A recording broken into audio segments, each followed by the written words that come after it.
Board Game Binge. Bite-sized, bingeable board game content from across the industry. This is Facebook Live, folks. So I was just saying it would be fair for someone when they're trying to do a contract to say, be upfront and be honest to say, this is actually my budget. This is how many pieces I'm looking for. Is this something you could do for me? Or what could you do for this budget? Might be the most respectful way to approach it, but that might then help avoid the haggle, right? Because you're being upfront. You're saying, this is how much money I have.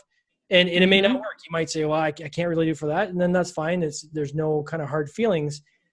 But I think that's a better approach than maybe saying, I need you to do this for this amount is a bit more insulting, right? Because I can agree with that. And I mean, the other thing too is just ask, because I think it's fair for illustrators.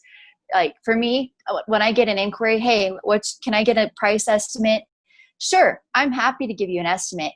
The only things that I would ask for in return to give you a more accurate estimate, are just what's your asset list that you need? How many components do you need, art or illustrative elements on it? What type of illustrative elements? Do you need a full illustration, or do you need like little spot illustrations? How many character pieces?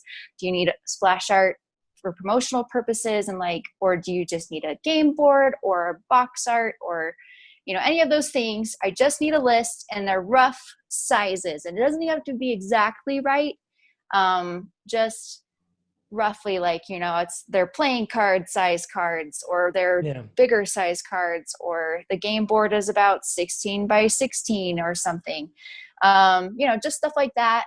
And those things can change between that conversation and then when you start the artwork. But once you start the artwork, it needs to be set in stone as much as possible. The other thing I would say is, and I've run into this in the past, where people don't necessarily think ahead, that you really want to make sure you have very high resolution images that you're using. Because and you need to know the resolution. Yes. Right? Because it might, if you say it's a 3.5 by 5 inch card. Okay, but then I may want to use that image for a poster, and then as soon as you blow it up, it's going to be all pixelated. It's going to look like garbage, right? So, start off. You can always scale down. It's tougher to scale. Well, you can't scale up, really, right? Without losing resolution. So. Nope. Board Game Binge, bite-sized, bingeable board game content from across the industry.